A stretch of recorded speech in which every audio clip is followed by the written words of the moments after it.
फैज खान साहब, बातें बड़ी बड़ी की जाती है ना धर्म के नाम पर, इस्लाम के नाम पर, लेकिन पाकिस्तान जैसा देश जो देखिए किस तरीके से ईरान के साथ दोस्ती की बातें कर रहा था, यहां तक बयान सामने आ गया था किसी का कि अगर जरूरत पड़ी तो पाकिस्तान परमाणु बम का इस्तेमाल भी इजरायल के खिलाफ कर सकता है।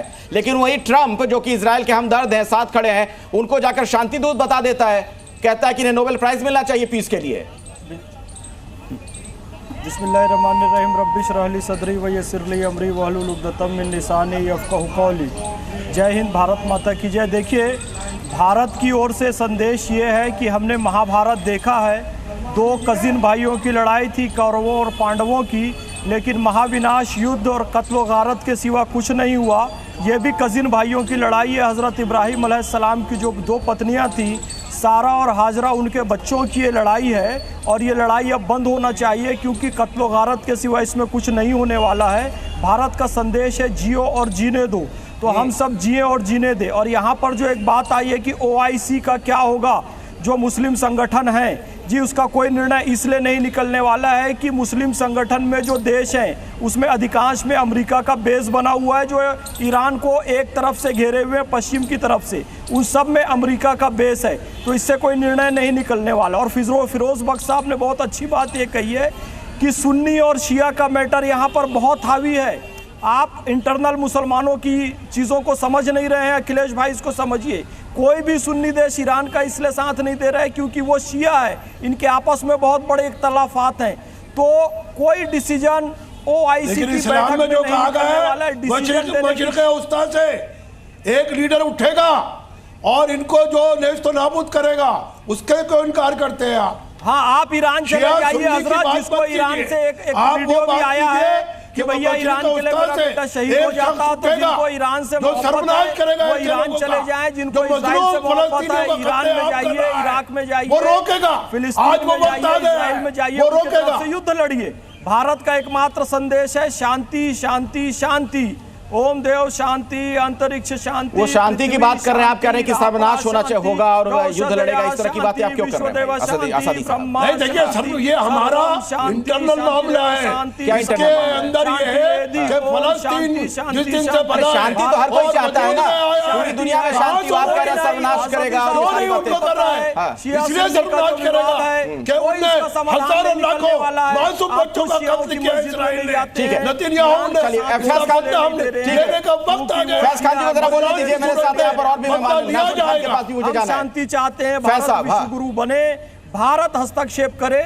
हम चाहते हैं कि भारत विश्व गुरु बनकर हस्तक्षेप कर दोनों देशों में शांति वार्ता करवाए। इस्लामिक मुल्कों के संगठन से कुछ भी नहीं होने वाला है। ये सब अमेरिका का बेस बना के रखे भैया, जितने ईरान के पश्चिम में देश है ना, अमेरिका का एयर बेस है, अमेरिका का सैनिक बेस है। ये कहा के लिए ईरान का समर्थन करेंगे और क्यों उनको सपोर्ट देंगे? इन्होंने कह दिया कि अल्जीरिया की मोरक्को से लड़ाई है, उधर मिस्र, लीबिया, समस्या का समाधान भारत से ही निकलेगा, विश्व गुरु भारत है।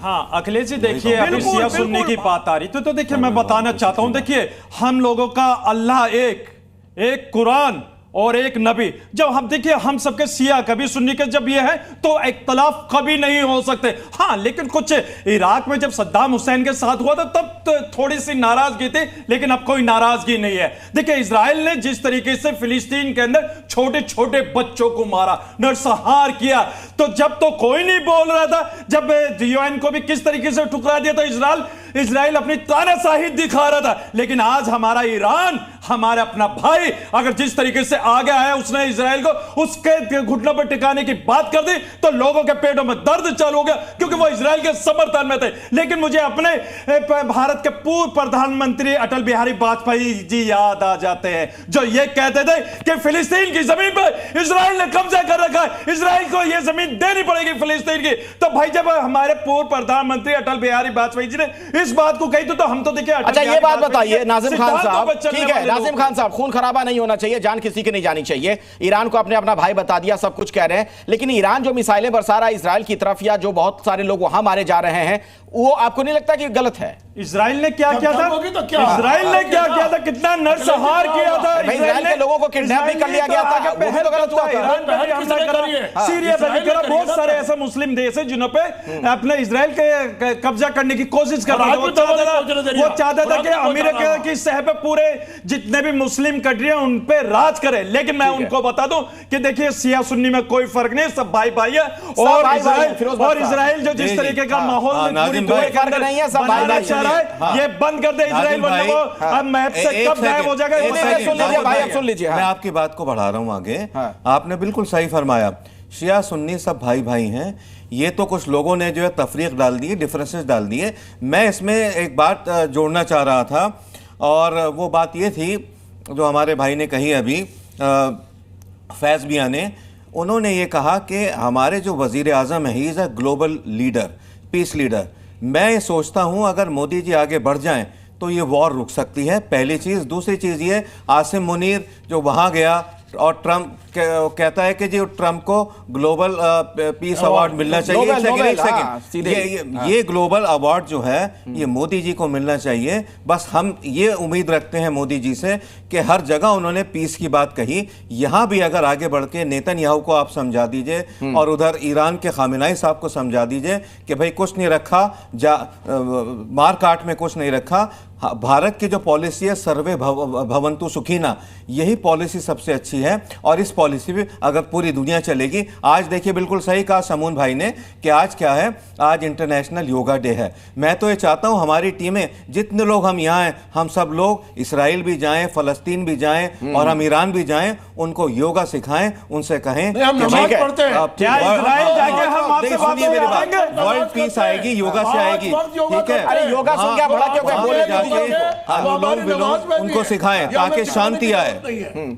योगा शब्द सुनते क्या भड़क क्यों गए? उनको बोल तो लेने दीजिए, फिर अपनी बात रखिएगा। नहीं, मैं एक बात ये कह रहा हूँ, सुनिए योगा जो है ना, सुनिए एक बात कहने दीजिए मुझे। ठीक है आसादी साहब, कहने दीजिए। सुनिए, योगा में भड़कने की कोई बात नहीं है। मैं एक ऐसी चीज कह रहा हूँ, आप भड़किए नहीं, हो सकता है भड़क जाए। सुनिए, हाँ बहुत अच्छी बात है। योगा जो है, एक मिनट मुझे कहने तो दें। योगा में एक लफ्ज आता है ओम, ठीक है, ओम। ओम कैसे बनता है? आ से और माँ से। उर्दू में अलिफ से और मीम से। अलिफ से अल्लाह, मीम से मोहम्मद, तो फिर झगड़ा काय का, गाल समझ ली ते रौला की, ई राम रहीम ते अल्लाह की। तो ये बहुत खूबसूरत चीज है, और मैं समझता हूं कि हिंदुस्तान जो पीस का रोल अदा कर रहा है, ठीक है, इसको आगे बढ़ना चाहिए, आगे बढ़ना चाहिए।